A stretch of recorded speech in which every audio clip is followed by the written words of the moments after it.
Hey everyone, welcome to episode 124 of the Fitness Devil podcast. We've got my friend PJ Striet on here today.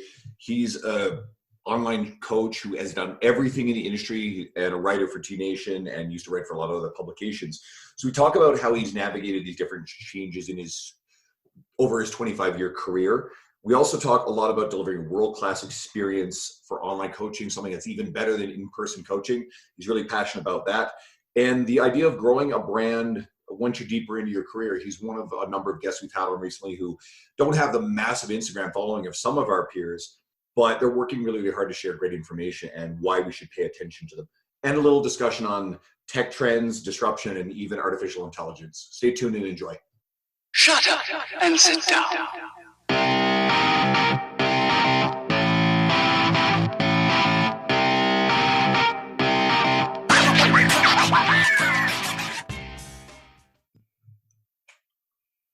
Hey everyone, welcome back to the Fitness Devil podcast.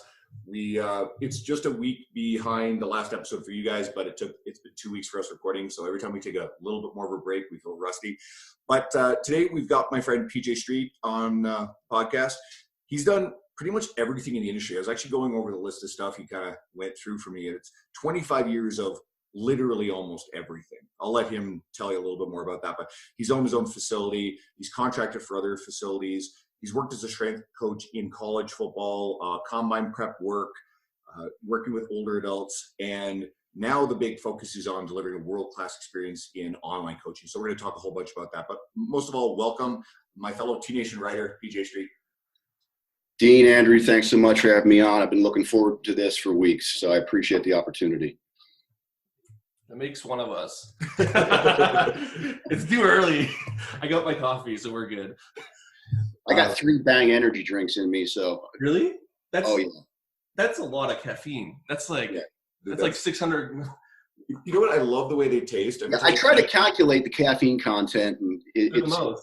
A bit much. Yeah, it's like I think it felt like I take a hit of meth or something like that. Well, Greg Knuckles spoke here, and he was like, just so you know, like Bang energies have like the highest. It was a Bang. Yeah, it was Bang. If you want actual caffeine intake that's like aligned with the research, he's like, you should have like 2 Bangs.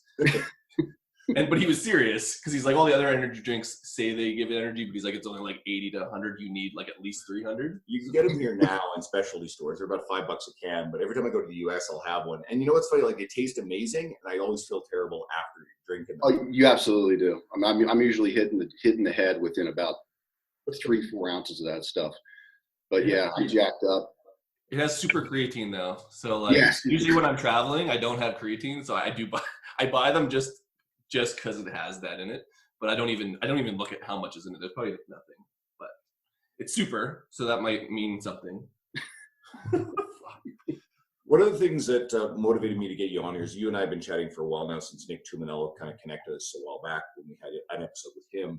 Yeah, and I feel like there's been a bunch of people in the industry that I've kind of gravitated towards because we're in similar places, similar followings, not necessarily all the same things in our career. I mean, my career is 9 years long, not 25, but similar number of quote followers on social media, on Instagram type stuff. More recently writing for T Nation versus the guys like our Christian Thibodeau's or Nick Tuminello's who have been doing it for a really long time and have broader names in the industry. And just like with, we just had Erica Suter on here recently. Yep. She's doing a lot of writing. She's down in Baltimore, and she's good friends with my friend Savon Fagan, who we just had on here. And Savon more recently got on T Nation. And we're all in a similar place in a way.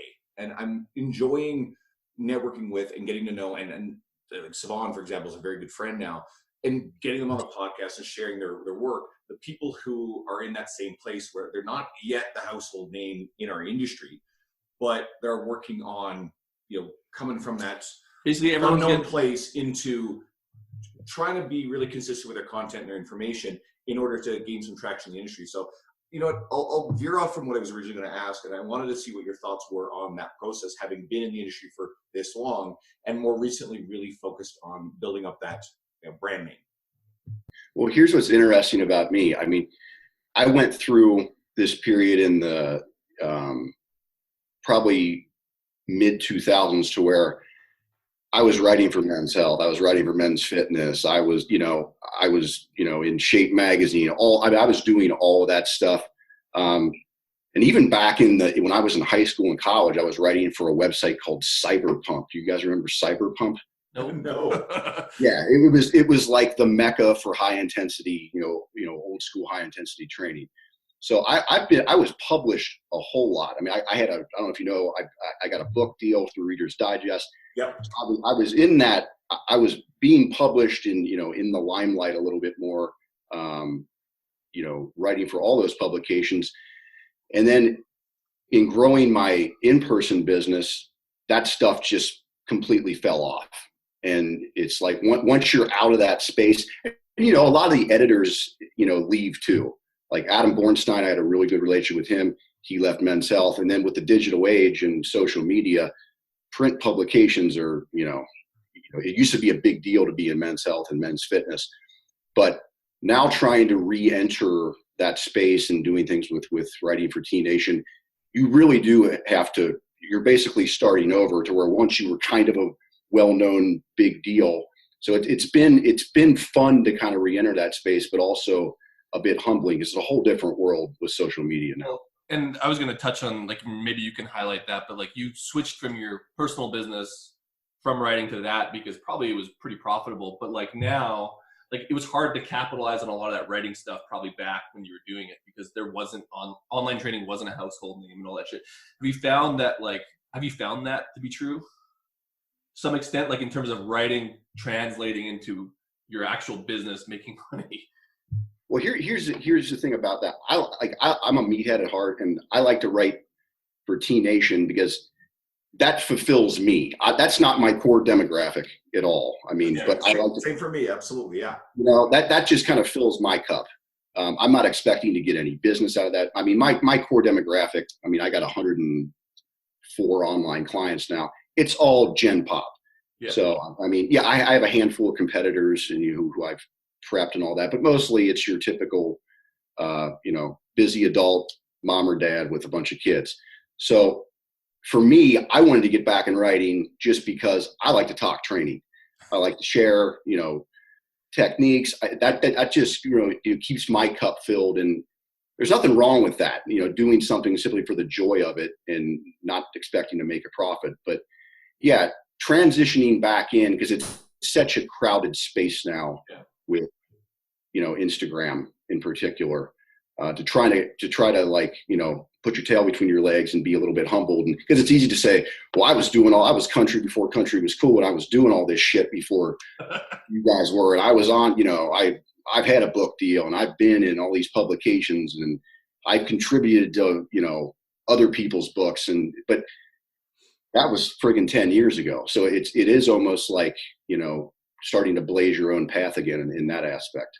Well, it's a different world now. Like even it is. We're talking Totally. to like the Fit Pros. Like basically, Andrew was really nice and said everyone's getting older, and there's like a new group of people coming up. But like at the end of the day, all the new people and the new people into fitness have no fucking clue what happened 10 years ago. Exactly. I've in some because things have happened so fast, even in the last 5 years with Instagram, that like the people in it don't even understand. Like there's a lot of people who don't know what T Nation is. Where anyone I know that was working out, especially when I was younger, it was like TNationBodybuilding.com. That's all you need to know. So it's just interesting to see that dynamic because there's a lot more opportunity now, but it's also way more crowded, like you said, and like, it's hard to find where do you fit into that. There's a lot of shift. A lot of the guys who've been around a long time, and then some of the girls too, but our industry, we know this tends to be a little bit of a male-dominated space. We'll talk about forums, right? So bodybuilding.com forums, T Nation forums. These are the big things. I know there was other big forums, and now it's Instagram. Now it's social media. I mean Facebook, but even Facebook is it's not died off per se, but it's not quite the same epicenter of fitness that Instagram seems to be. And then we've got. It's funny too. We sometimes make the mistake of judging people and their credibility based off of following. And I think there have been a few people recently. I feel like Lee Boyce is one of the people who keep saying this, or maybe it was Brian Cron, but I know they both said this stuff, that, someone's number of followers is not a good metric by which absolutely. Their success. We also have to be very careful to say, because what have I got? Like a little over 3,000 on Instagram right now. We also got to be careful not to get caught in this trap to say, well, anyone saying who doesn't necessarily have that big following, you don't want to sound resentful or like you're just kind of bitter or negative because, hey, you haven't done it yet. Right? And we got some people who are probably in a similar space to us. I was thinking of, we just had Gareth Sapstead on here, the fitness maverick. Love Gareth. Yep. Love Gareth. And Gareth, you know, was recently popped up on T Nation radar as well. And when I started kind of reading your stuff and TJ Custer, and TJ's got like no following, but he's a fucking awesome dude. And then you look over at Gareth, it's like, wait a second, Gareth has a massive Instagram following, and he's really stylized it. And so he's really fun to talk to. And it's like, you know, he's pretty much just like us. He had a published book deal very, very early in his career, kind of before he felt ready. And he told us about that when he was on with us. And so there's a lot of these parallels, and the dude is legit smart. Like, he comes up with novel shit, like using a landmine for single leg hip thrust that Brett Contreras goes, wow, that's actually really good. And then he starts sharing it. And that's the thing. I like guys like Gareth because it might be novel shit, but it's like, it makes a hell of a lot of sense and it's immediately usable. It's not just a parlor trick or a circus act. I mean, and I think that's I use social media, and for the record, and it doesn't bother me, I have a shit following, although I'll say it's going from more like diarrhea to like a solid turd. But, you know, I use that primarily. I try to enter the conversation in my prospective client's head.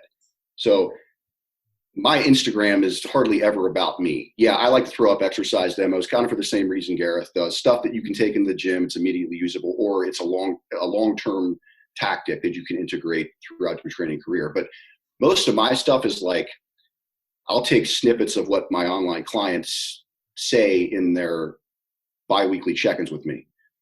And I'm like, that's powerful. And I'll just put it up as a freaking quote.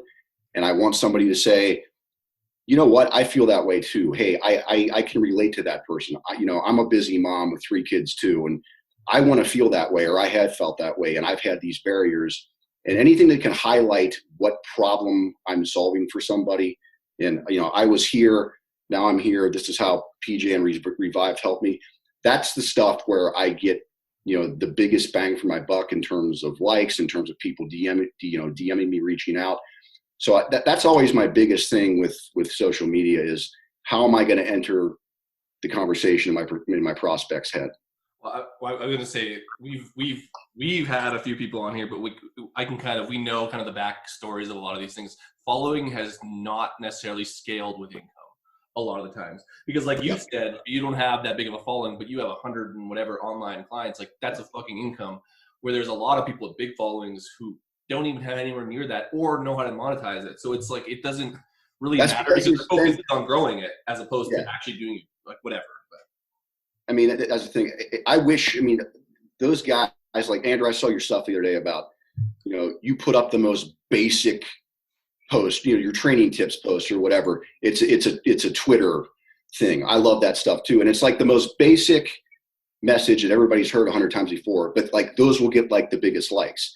And I look at these people that are making these unbelievable, you know, infographics and all these great filters, and the stuff looks great, but I'm thinking to myself, I'm like, I got 104 fucking clients that literally, I mean, unless I outsource that, which I don't want to because they're not going to get the actual message or content right.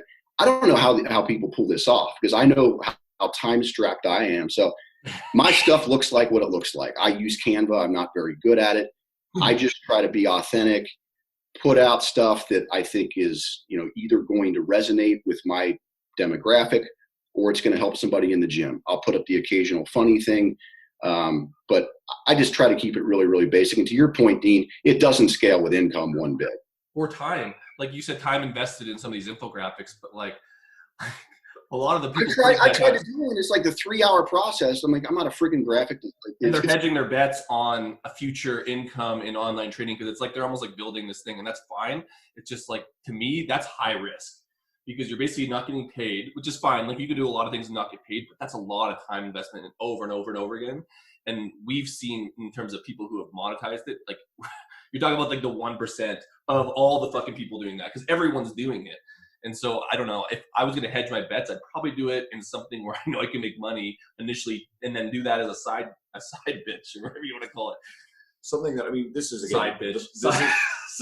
Sorry, not a side bitch. This thought is kind of the low hanging fruit we've hit on a few times, but when you're seeing a lot of imagery of, especially people with online who've got big followings, and everything's very curated, and especially if you see a lot of like nice looking vacations and a lot of symbols of wealth and status, treat that as a bit of a red flag unless you have a very good reason to understand this person is doing fairly well. And then why is this person sharing this stuff? Are they selling something to you as either the general fitness consumer or as the trainer? If they're selling a service to you that help you with, quote, your business, or somehow to be wealthier or what have you, then I would approach with caution, because you want to make sure this is not just something that's really crafted and curated just to try to get your business. Yeah. And I go back to what, I was in a mentorship group a long time ago with Alan Cosgrove. And Lee Boyce has said this too.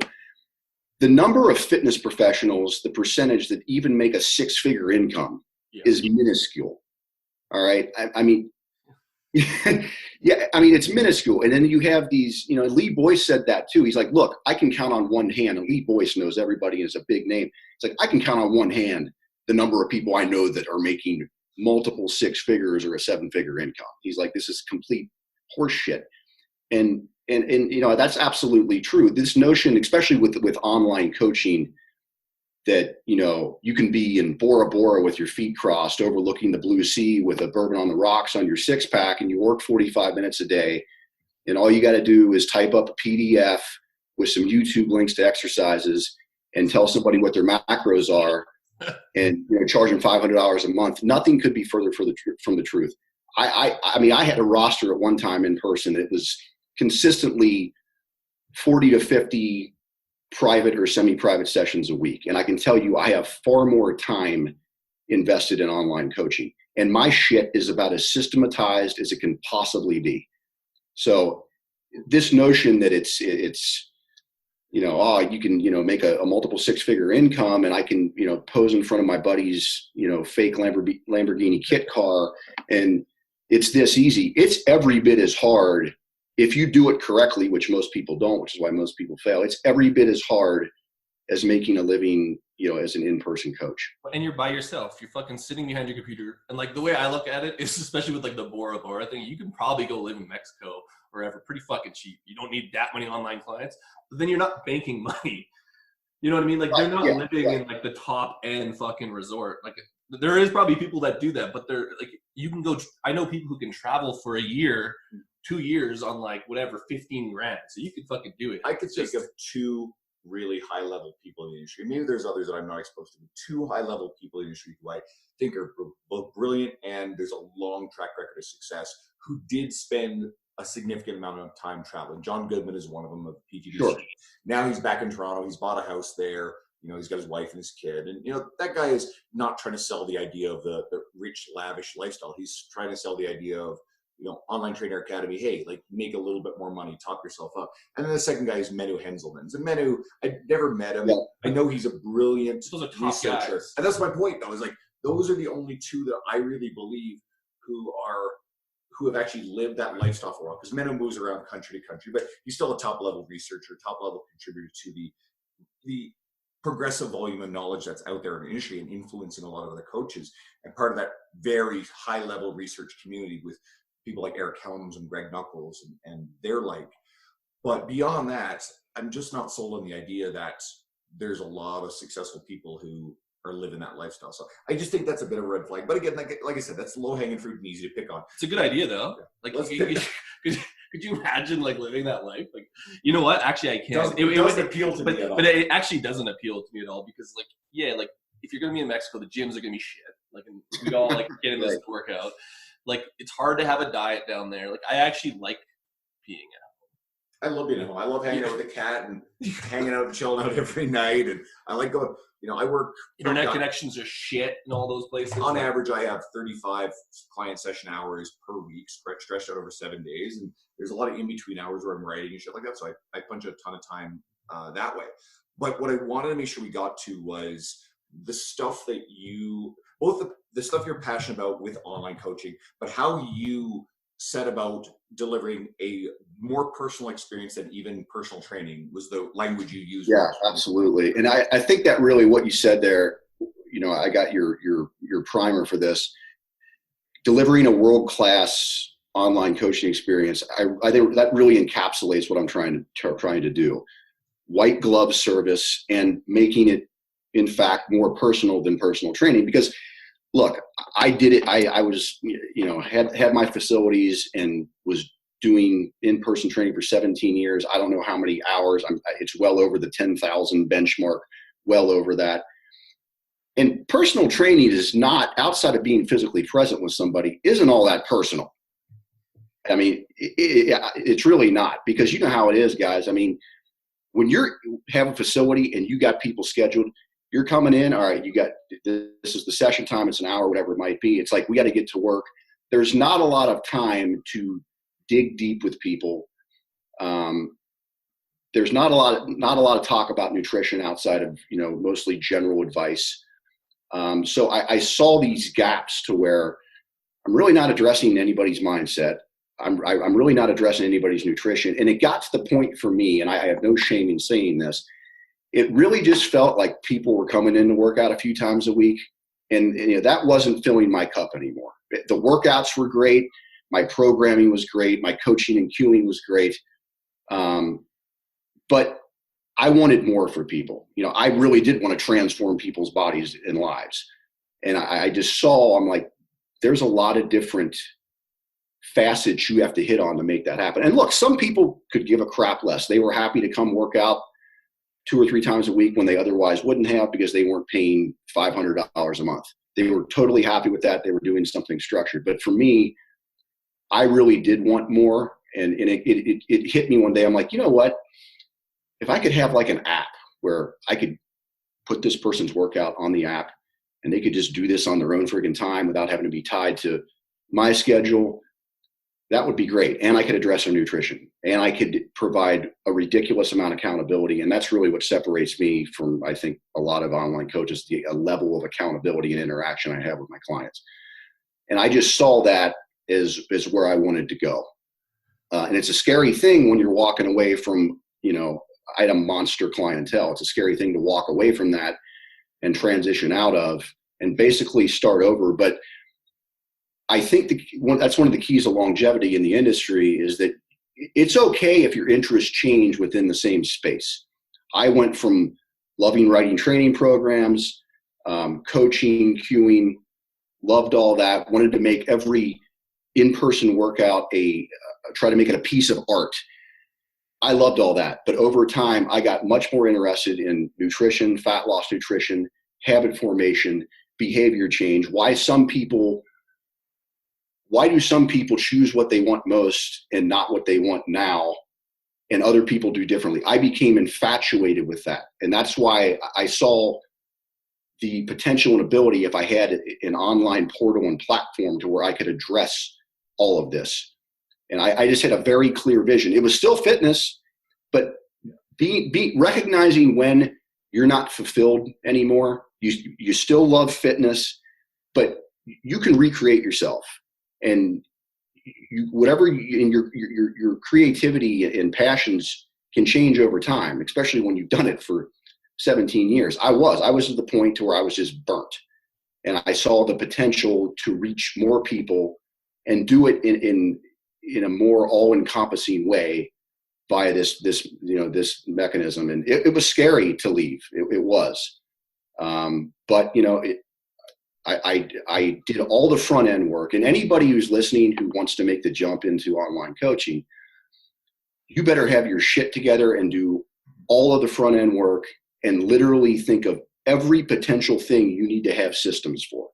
I mean, I'm talking about everything from the forms to the contracts to the credit card information to your automated emails. Do you have a third party portal? And that's a huge one. I could not do what I do as efficiently as I do. I use PT Distinction. That's a great portal to use for online coaching. How often are you going to, how accessible are you going to be to clients? What's your accountability structure look like? How often do you change programs? Do you have templates in place for this already? Like, I have probably 50 different training templates that I've developed over time that will, I can fit people into these boxes and tweak them a little bit. How are you going to adjust people's nutrition? Are you going to are you going to develop strict meal plans? Are you going to just give people macro goals? Are you going to create, a bigger meal plan template? How do you have principles for how to adjust people's nutrition? How are you tracking compliance? It's all of that stuff that you have to have very streamlined and figured out to make it work. Well, it's interesting that you say that, because essentially similar situation to me when I moved to Stronger Nutrition is that when you go and do training, it's almost like you're working people out. And with all the research on volume and intensity and all this bullshit is a lot of times anything works with fitness stuff, but it's all that other stuff, like you're saying, with mindset and nutrition. And so it's interesting because if you can hit all of that, you can essentially create the experience that most of us get into the industry want to do anyways, because there's only so much you can do in an hour. But then, like you said, the systems of all of that stuff looks way different than here's your program, go do it. There has to be a system to all the other stuff. Otherwise your brain will you'll end up in a black hole of emailing. Yeah, long emails. And that's the thing. One of the biggest I hate the word game changer, but I'm going to use it anyway. One of the biggest game changers for me, I rarely email anybody. I do all voice memos. I do screen recordings. I do video with clients, and they friggin' love it because I can say in 3 minutes what it takes me 45 minutes to type, and people absolutely love it. And the accountability structure is massive. My clients, we track 3 areas every day. Very basic stuff, especially if you're dealing with general population. Did you stay at or below your recommended calorie intake for the day? Check a box, yes or no. Did you do your scheduled workout today? Check a box, yes or no. Did you accumulate X number of steps today? Check the box, yes or no. I have compliance trackers that will track all of that. And then every 2 weeks, it becomes painfully obvious what needs to be improved on. But you have to go in there daily and do it, because a lot of coaches, online coaches, all right, I'll talk to you in 2 weeks, or we'll check in once a month. You're going to fail. You have to be on these people daily and set the expectation. A good coaching relationship is one where you don't want to disappoint the client and the client doesn't want to disappoint you. But it's up to the coach to establish that type of culture. Yeah. Because people are coming to you because they don't have this shit figured out. So I hear coaches all the time, this person's a lost cause. They just don't want it enough. I'm like, no, motherfucker, it's your job to make them want it enough. That was where I think experience plays a big part in this online coaching business, so to speak, because I think if you're new to training, you think training is the hammer for everything, or you know what I mean? So once you kind of accumulate the understanding of yeah, it's neat. Yeah, it's your fucking calories. Yeah, having an anchoring habit in fitness is probably good to build muscle mass, all that stuff. I don't think you get that unless you put the time in, because we don't get taught that in school or our training.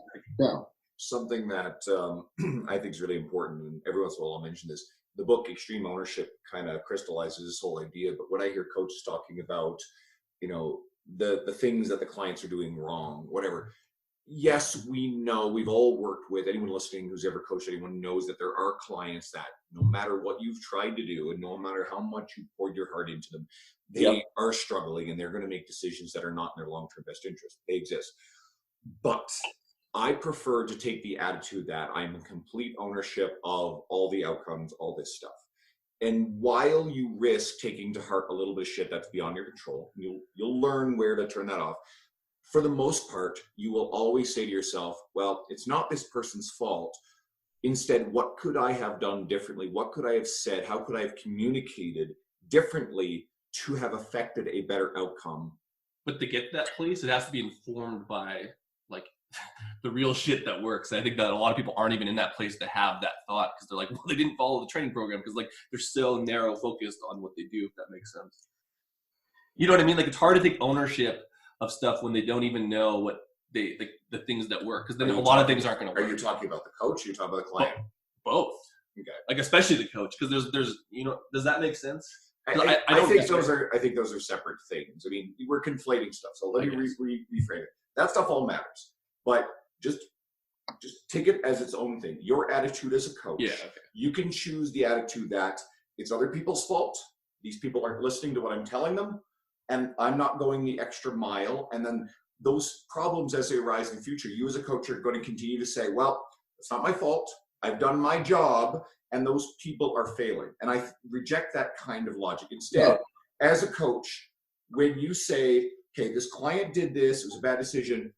Again, how can I communicate so that way the next time this situation presents itself, how can I take ownership of the situation to help this person the outcome? Because you're looking for a positive outcome. If the client's successful, even if they are doing stupid shit and you somehow influence them to stop doing the stupid shit that is, quote, their fault, you have a continued happy client who's getting results, which means they're still paying you. It means that you're getting referrals.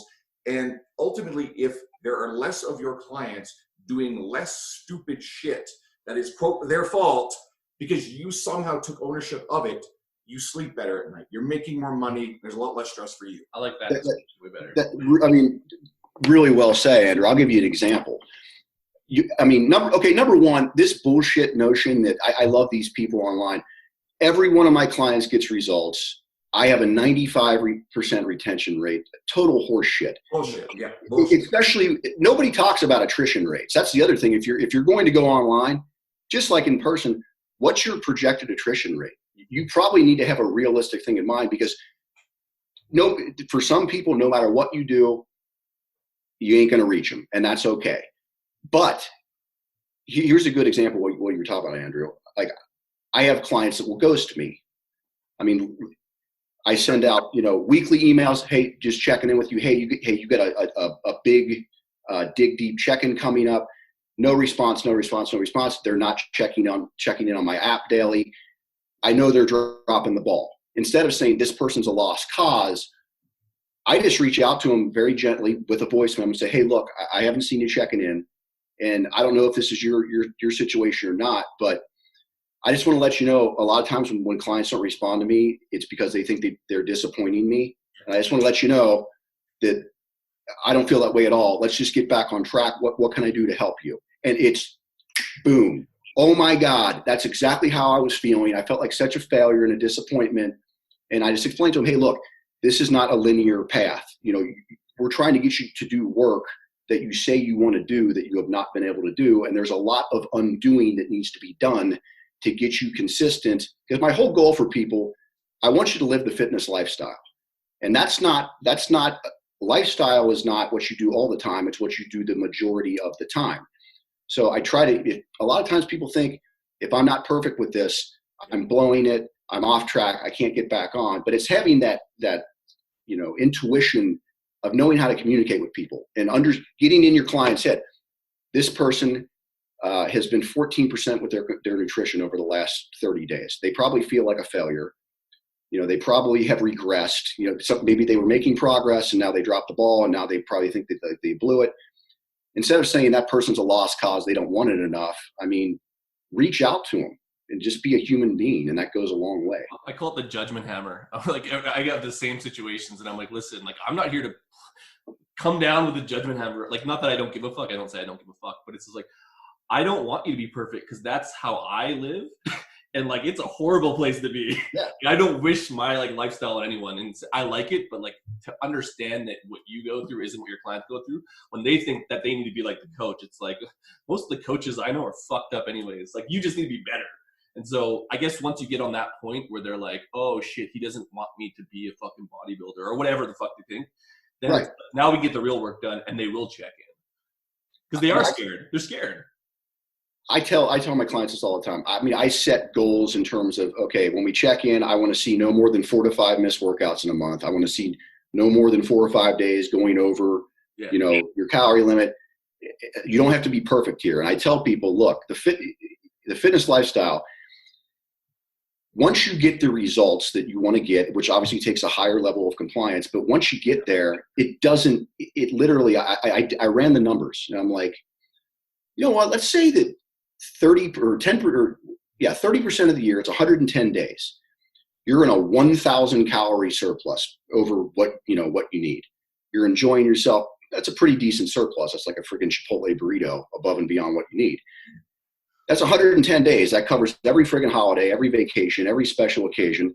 But if the other 70%, you're living the fitness lifestyle, you're being mindful, or you're tracking your food intake, you're getting in 4 or 5 workouts a week, you're moving a lot outside the gym, those other 110 days don't matter.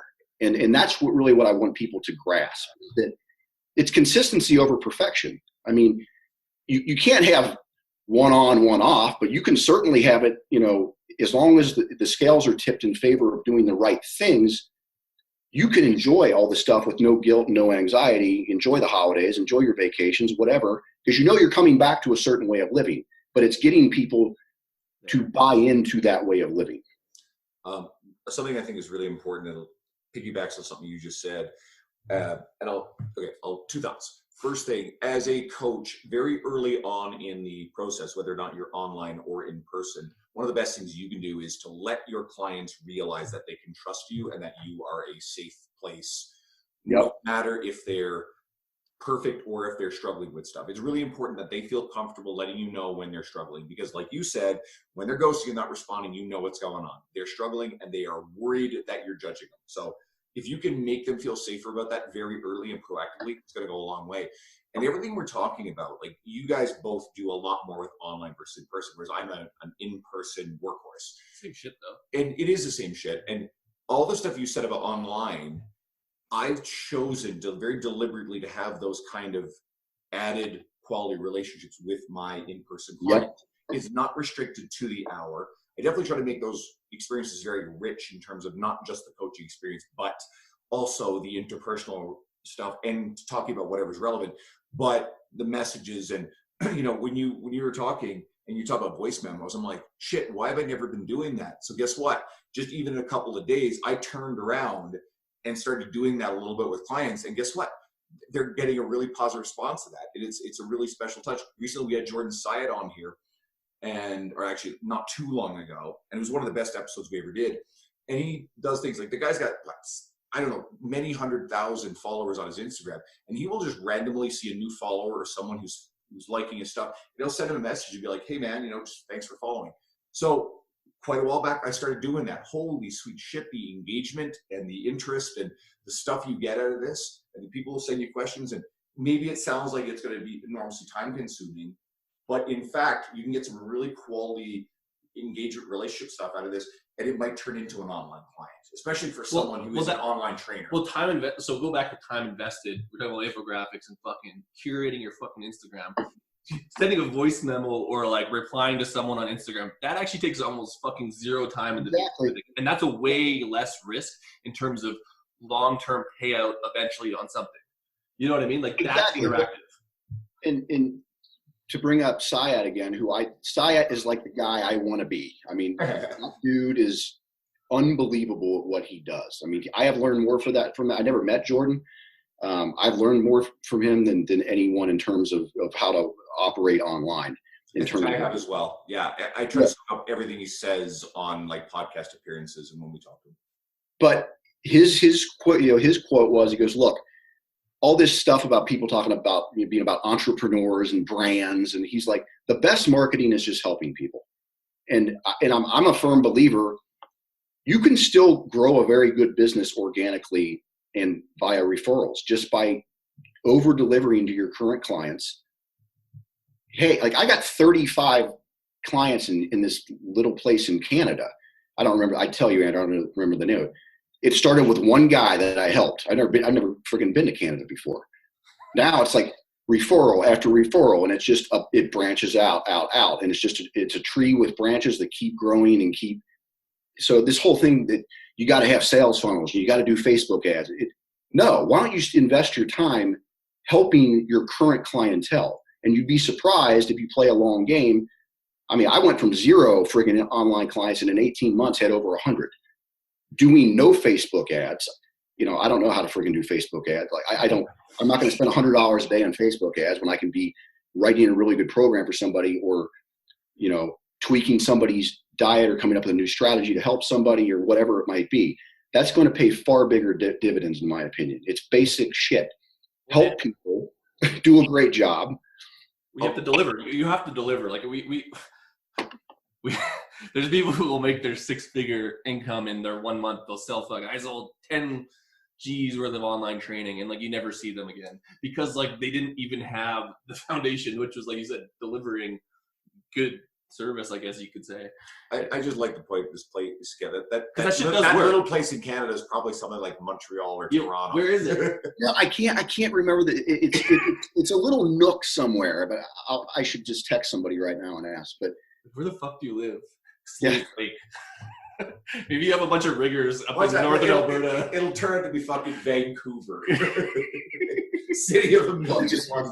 Yeah, right. No, but you know, it's about delivering value. I mean, beyond all else.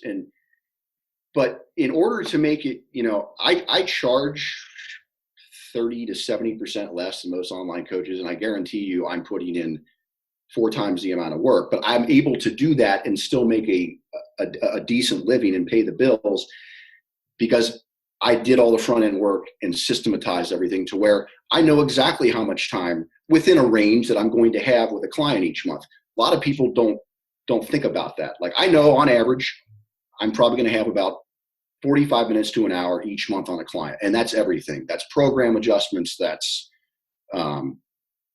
instant message responses. That's me doing check-ins and doing their, dive deeper check-in where I'm sending a 10-minute audio message to them, adjusting their programs. That's everything all in. So you got to know your numbers.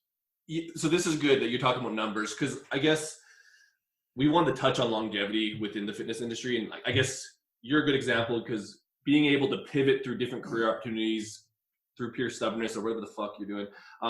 Advice from you to coaches afraid of long-term income security and stability, since we're on the subject.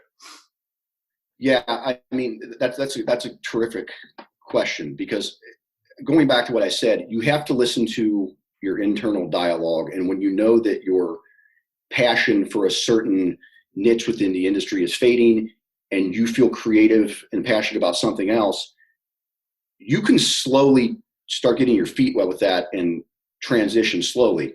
I would not do what I did and just give up a massive personal training clientele to go do this. I think that's a terrible step, but there's nothing wrong with accumulating new passions and new interests. You can stay under the same umbrella and in the same space.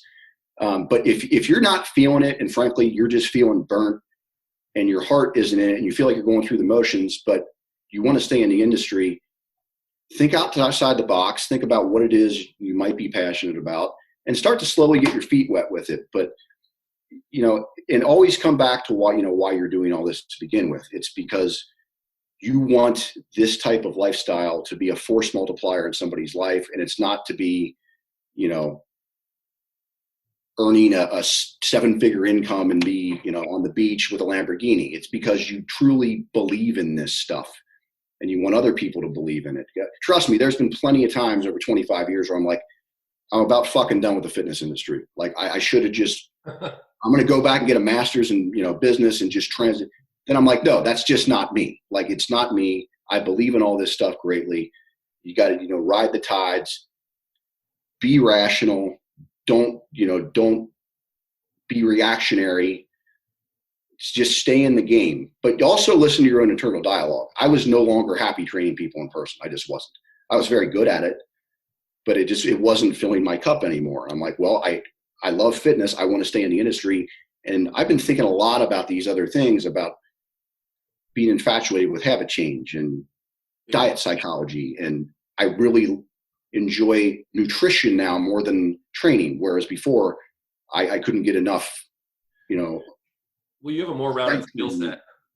Yeah. Because and I always go back to the hammer, but when all you know is fucking training and programming, you realize really quickly, like I said, that that's a very easy subject. Yeah. Progressive overload, whatever, this program, that program, but they're all the fucking same. But that's not where the change is. And so I guess my advice would be to learn the other shit, because if you don't know it, you can't apply it or even think outside the box to those opportunities, because you only have one way of thinking. And I guess that would be the box, but that's continuing ed all the way. Go fucking learn about the industry you're in so that you can actually stay in it long term. Because unless you're like the best trainer in the world, you're gonna be doing the same fucking thing over and over and over again. If you have clients where you come to that realization that you're gonna just be their workout buddy or whatever the fuck, like that may burn you out long term. And so Yeah, I mean, here's a good example we're talking about. I got a buddy in the industry. He's local, really great. He's got his own gym, really great clientele. And he was kind of starting, he's like, you know what? I really like soft tissue work a lot more than I used to. And I really like, dealing with people's chronic injuries and, prehab. And he just started to like that. And he went and got, he's, ART practitioner now, but he never got out of training. He just started to supplement. And now he's got his own little niche that he's still training people, but that's like, he was fascinated with that kind of stuff. And he went and got educated on it, got certifications in it, and he was able to add that as a revenue stream. John, certainly, same thing. Yeah. I mean, it could be anything, but having multiple, revenue streams is never a bad idea at all. That's rational, because then at least you can, like you were talking about, you went all in, but there's a lot of people who are like, well, how do I do that? It's like, well, you need to be able to still pay your bills, which is probably a good rational idea to do what's already paying your bills, which is training, but you can totally invest in the other stuff. It's just, I think a lot of people don't want to do that because it's hard and they got to spend money. And it's like, well, you got to get over that because otherwise you're going to be doing the same fucking thing. It's just like all the habit change stuff that we talk about with our clients. I've got a mostly written article that I'll hopefully release sometime in the very, very near future, but we've hit on a couple of points in it.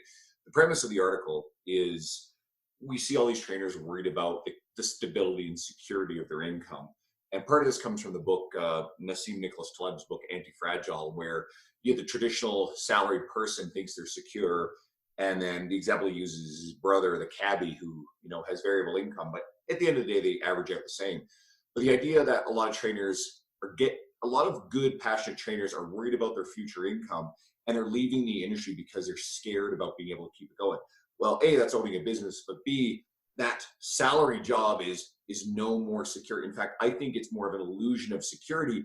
That income could be snuffed in one moment. And you're fucked. Whereas you as a trainer, we're always worried. We think this, like, oh, like tomorrow all my clients could leave. That shit doesn't happen. And if something changes, like all of a sudden, well, I haven't made as much money the last 2 months as usual, there are a lot of things you can do to pivot and work harder and learn and adjust to actually make that income stronger.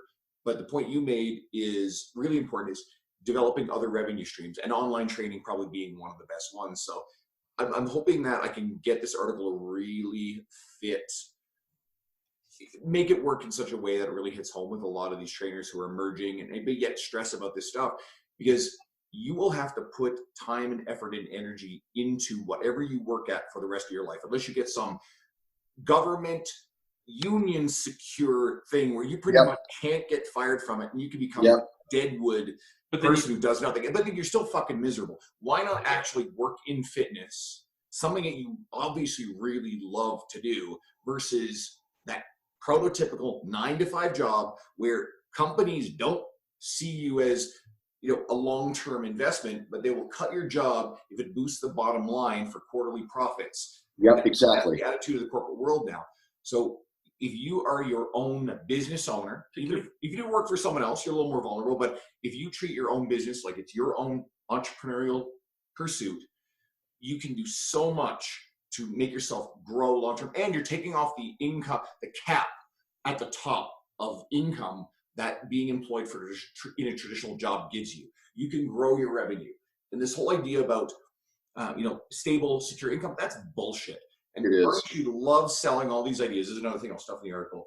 All these ideas, these tactics to give you more stable income. Like, this is the one thing I think is total bullshit. I think it can work if you want, but the whole idea that, if you have your clients on monthly payments instead of per session rate stuff, like, I'm not saying that is a useless tactic. I'm just saying it is an illusory tactic to give you a sense of security that doesn't exist. That doesn't stop clients from canceling. A longer contract does nothing to secure you long-term if you're not investing interested. You have to do the work daily to deliver so much value that people will stay with you long-term. Yep, absolutely. People Well who are said. teaching and promising these systems, well, you got to make sure that people sign a minimum 6-month contract. Forced before the trees a lot of the times. All this stuff is looking in the wrong direction for income stability and security. I think just work hard to grow your income to the point where even if it varies month to month, you're still way the hell ahead. Well, and you're not a failure if you don't have a 6-figure fucking income with these funnels. Because like a lot of I think that's a realistic expectation things, and maybe that's a new generation thing. Like it's okay to make fucking 60 grand. You're doing better than fucking 70% of the trainers anyways. Who are making between $30,000 and $35,000 a year fucking grinding. So I mean, like the expectations I find just aren't aligned with where they need to be. And there's nothing wrong with a trainer who's in year one who's making, my first year in the fitness industry, I made, I think, $40,000, and that's Canadian. So for you Americans, it's like 20,000. That's not much. Yeah. My income, I'm in year number 10. My income has grown every single year. Yeah. I've been in the industry in some pretty solid way. And I managed to pay my bills. My bills were in line with, my ability to earn and that year one. And gradually my cost of living, like I bought a house along the way, I bought a new Jeep. And you build those things in when you actually have the capacity to pay for them. But there's nothing wrong with starting out in that commercial gym, making the commercial gym rates, because it's going to teach you how to build clientele. It's going to teach you how to retain your clientele, obviously the skills of training. So I don't begrudge a trainer who in the first couple of years maybe isn't making all the money that they're hoping they're going to. But if you stick with it, and if you really care about it and you invest in being better, you're good with relationships with people, your income is going to grow. Without question. And, also just keeping your antenna up. I'm already thinking about what I'd like to do next. Like I'm already getting the itch to do another training facility and taking what I'm doing now and meshing it with a training facility and in-person training. So I'm already gaining new perspective and new ideas doing what I'm doing now for future endeavors, or helping in-person trainers develop an online platform that can supplement what they're doing in person. So you just have to, how can I solve somebody else's problem in the same space? How can I take what I'm doing now and leverage it somewhere else? So like, I'm already thinking like, probably in about 2 years, I know what the gym of the future should look like for me. And I think that's going in a certain place. So again, I'm always, turning, thinking about what can I do, a year from now, 2 years now, how can I take what I'm doing now and expand upon it and leverage it into something else. Well, I was just gonna say, that's why we bring people like you on, or like we'll bring a Carter Good or Jordan Side, because they're two different ways of doing things, but you kind of got to pick your poison. But either of those processes require you to continue to look for what's new, put the work and do all that shit. It's just real life examples like yours give people a better understanding of what the risk reward ratio is. And we tend to like push people away from like not doing the whole online like infographic bullshit Instagram thing. But like the reason why we bring people like you on is because you can do it without that. And the money is probably better. And there's probably a higher ratio percentage that you will make the money if you do it like people like you have done it. You know what I mean? So thank you. I suppose I have a thought on this stuff too, because we've got Brad Dieter. We're literally going to talk to him in an hour and have his episode out next week for everybody. And oftentimes we'll talk with Brad about, every time he's on, is innovation, technology, and disruption in the industry. So what you're talking about is eyes of the future. Do you pay attention to what it comes to what technology is doing? Because online training, you started in the industry 25 years ago. For a very significant early portion of that, online training wasn't a thing. So now you're doing something that is a disruptor of the industry, and now it is your primary income.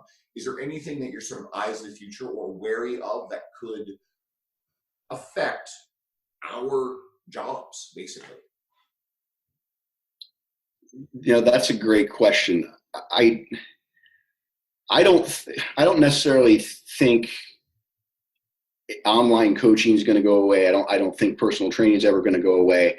I just think in terms of technology, I don't look at that as being worried about it. I want to leverage it, because here's the deal. To your point, even 10 years ago, doing online personal training was really time consuming. Now, with things like PT distinction of some of these other platforms, it's so seamless. I mean, you have a skeleton framework, to a bare bones framework that allows you to do this very, very efficiently. I see the gym of the future, and every time I walk, I belong to about 4 commercial gyms. I like to bounce around. Me too. Every time I walk into these places, I'm like, why the hell aren't you guys taking what I'm doing and integrating it in here, where you have a master coach or group of coaches, you have your own friggin' app, you have program designers, every member gets programmed, you have your own app, they bring their smartphone into the gym every 6 or 8 weeks, they get a new program. You can handle all their nutrition as well. And you don't have to train anybody in person. I'll tell you why. Because they don't want people in the gym. Yeah, true. Exactly. Yeah. If people show up, I think 90% of the people don't actually go to the gym. They don't. Yeah. I'll actually hit on this point because we know to a degree. But you're right. The Planet Fit, and I think it's like silly to beat up on Planet Fitness because they're coming here. Yeah, they're successful. And actually, that's funny because there's a guy locally who owns the legal rights name Planet Fitness Alberta, and there's been a legal battle between them. And this guy's basically just squatting on the name, and that's the reason why Planet Fitness hasn't actually come to Alberta. But Albert, really? First of all, I actually think that most gyms, studio business, stuff like that, they've evolved past that. They actually do want their people there because they've realized that people who attend are people who keep their membership. So I think that's a bit of an old cliche that's dying. So I wouldn't worry so much about that. I think your idea is a great one, actually. And I think that new studios and businesses coming up, you'll see things like Orange Theory and F45. They're getting more involved with tech. People are wearing monitoring stuff. I think it's some of these things. I don't know about the F45 one. But the tech is becoming more and more a part of this. And I think you're going to see more of a trend in this way where somebody's going to do as well, where their members have the app and there's going to be workouts and program stuff. And whoever does a really good job of that is probably going to change the commercial gym industry. Exactly. I think it's more likely to be something that the studios, these types of Orange Theories and F45s, or whichever the next one is, because right now here in Alberta, all the F45s are rolling out, and they're going to probably smack Orange Theory pretty hard because they're pretty aggressive. They got Mark Wahlberg's name behind it, and it's very stylized. Yep. There'll be a next thing, and somebody's going to figure this stuff out and do really, really well. So this is the kind of thing I'm talking about.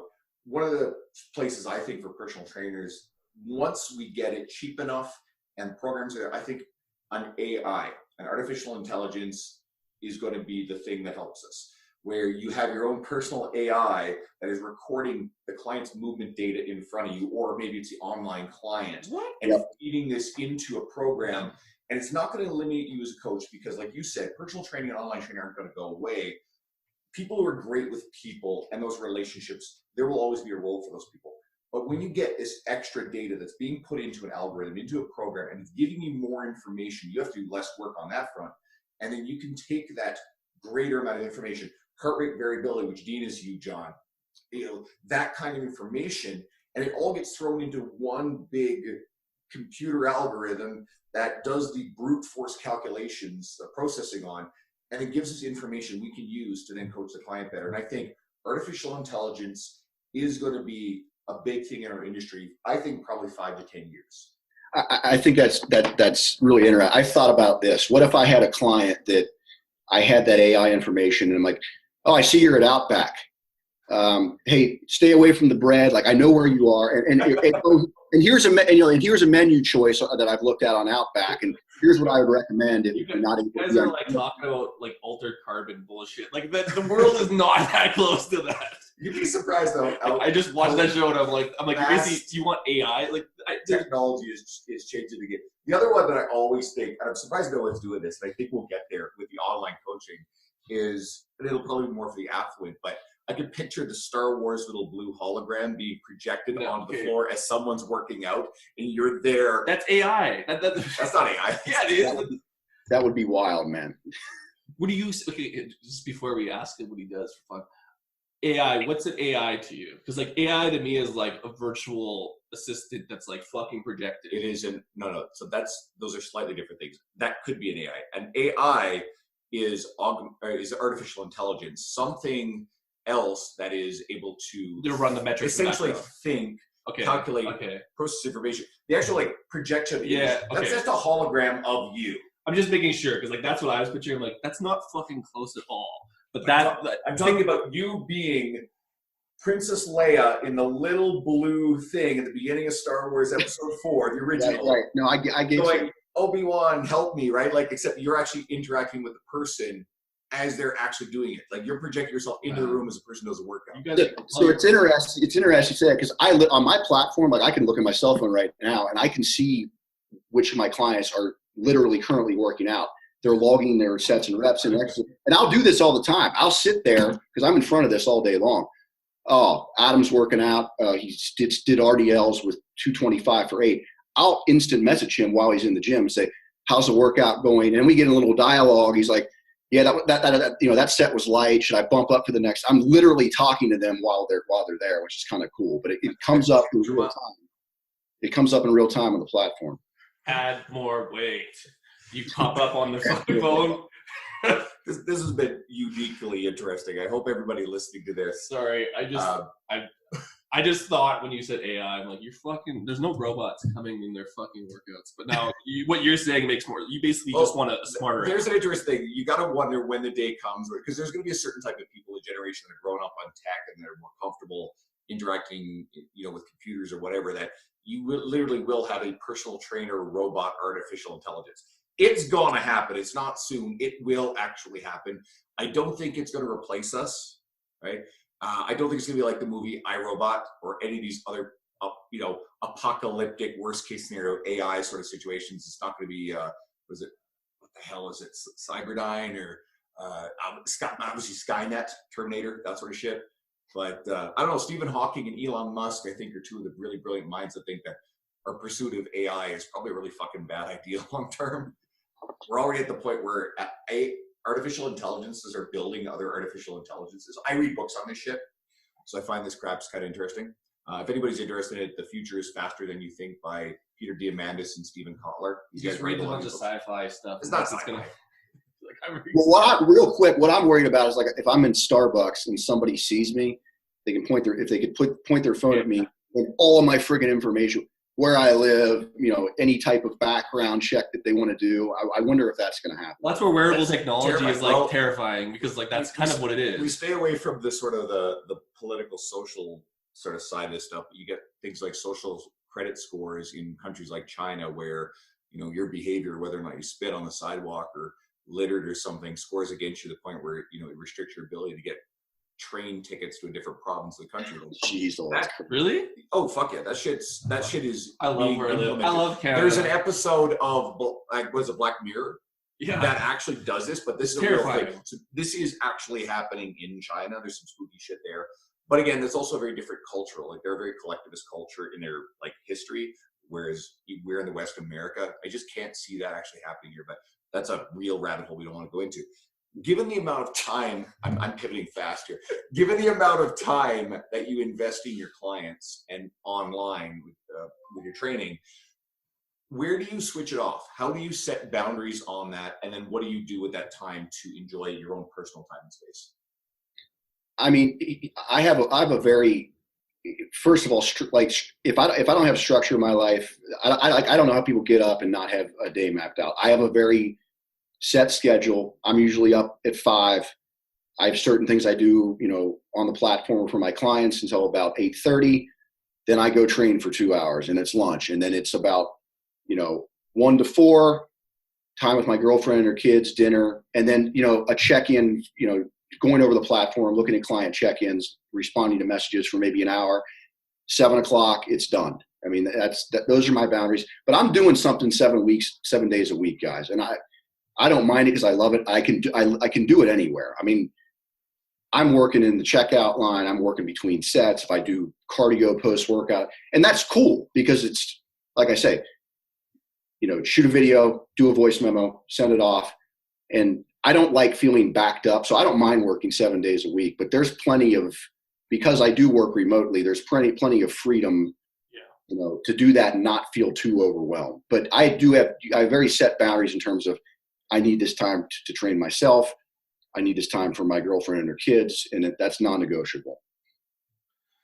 Which is good. I like that you brought up between sets and stuff, because essentially it gets dogged on like, oh, you shouldn't be doing work, or like your workout's your workout. But sometimes it's like, we've brought this up, it's like you're not doing anything anyways, and if you have like a time break between your sets, like fuck, it just kills the time. Yep, exactly. And like I don't find that bad. I've said this before on the podcast, but I think a lot of people who are really successful in our world will struggle with the theoretical work-life balance. But that's a made-up concept, anyways. Yeah, it's made up. It's our life anyway. My work is very much my life. I love it. I do physically train people 7 days a week. Most of the weeks of the year, I will actually work at least a little bit, all 7 days. And in my downtime, I'm often writing or reading things that are related to work, and I'm actually a really happy person. You think about exactly. The prototypical 9 to 5, and that same person leaves at the end of the day, and they need to decompress and shut off because their work doesn't make them happy, and then they need to take, like, they're always talking about taking vacations away from their life, and that tells me, well, the problem is not needing the vacation. The problem is, like, I don't have a life that I need vacations from. Does that make sense? What's the structure? You live in a world that's made up, like 7 days a week. Weekends are fucking free, 9 to 5. Like if you don't fit in that bubble, like you're gonna feel like that. So it's kind of one of those things where all those books and shit about time management and all that stuff, it's like it's so variable because it's based on a system that isn't real. Like that, none of that stuff's real, especially once you get out of it. Like we'll say online coaching. Once you get out of it, you realize like it's a huge rat race. So if you can have some freedom in customizing how you do it, like you don't need to worry about the work-life balance thing because that's fucking made up. But stress isn't made up, but like that's a you problem, and it's nothing to do with like this. It's like your job, or like you're stuck in this box. I mean, I don't know what the answer is to that, but I don't feel that either. Yeah, no. Sorry, that was like philosophical, like fucking made up, but yeah, it's the Matrix, man. Well, there's that theory that we all actually are living with the Matrix. See, that's the books he's reading. He's like, if people are gonna think I'm all like into paranoid sci-fi, that he likes aliens. He believes in aliens too. I'm the last. Actually, no. I'm just joking. Now that you think about it, they probably exist, but I'm not big into that stuff either. Right? So we need to let people know where to find you online, because hopefully a lot of our regular listeners, I'm really hoping that they've like, oh yeah, man, like PJ's great. I want to to see him. But I'm guessing a lot of people are like, oh wow, this guy's really new. He's got some cool stuff to say. So I hope you guys will actually go and follow your Instagram or whatever you want people to find you on. Yep, find me. It's at PJ Striet. That's STRIET. That's Twitter and Instagram. And then if you search Coach PJ Striet on Facebook, you can go to my business page. Those are my three main outlets. Awesome. And again, I can't say this enough. Like, this is really fun. And what I was saying earlier about finding people like Erica Suter and Savon Fagan and yourself. One of the cool things about this podcast, we've had several people on here who have had multiple hundreds of thousands of Instagram followers. We've had Brett Contreras, we've had Jordan Syed on, and a lot of like Christian Thibodeau, a lot of people who are big names in our world. It also gives us the opportunity to take some people who are working really, really hard, who are doing amazing shit that haven't yet become the household name that some of these other people have. And oftentimes the information is just as good, if not even better. And the people who are listening, especially anyone who stays to this end of the episode, is clearly someone who cares about their success in their career. So you're going to probably do really well by learning lessons from people like yourself who have had a long track record of success. And I just enjoy the fact that you've been successful having pivoted a number of times. Yeah. It's, like I said, my objective here was to anybody who wants to go into this online coaching thing, just know that it's not quite as glamorous as it's been made out to be. And it's every bit as much of work. You got to know your numbers. You got to know, the business side of this as well. So I hope this was helpful for someone out there. This is great. And, if you are someone listening to us that actually found us through PJ, and maybe this is absolutely your first episode, well, we've mentioned a few people that we all know who we've had on. Nick Tuminello, obviously, is a great episode. Just cycle through our library of stuff. You're probably going to see a lot of names that you're familiar with, that you like. We hope that you'll check out more of what we've been doing, and that you might even stick around and subscribe, because this is how we build our audience. And we're reaching thousands of people every episode, which is really exciting shit. So and meanwhile, if someone wants to reach out to us, you can find me, Ender Coates, on Instagram, Dean Guido at Guido Power on Instagram. Guido Power. and easy enough to find. And, you know, we're sharing stuff that we're trying to help people too. So go check us out as well. But most importantly, go find PJ. All right, thanks, brother. Appreciate it. Guys, appreciate it. Thanks so much. Shut up and sit down.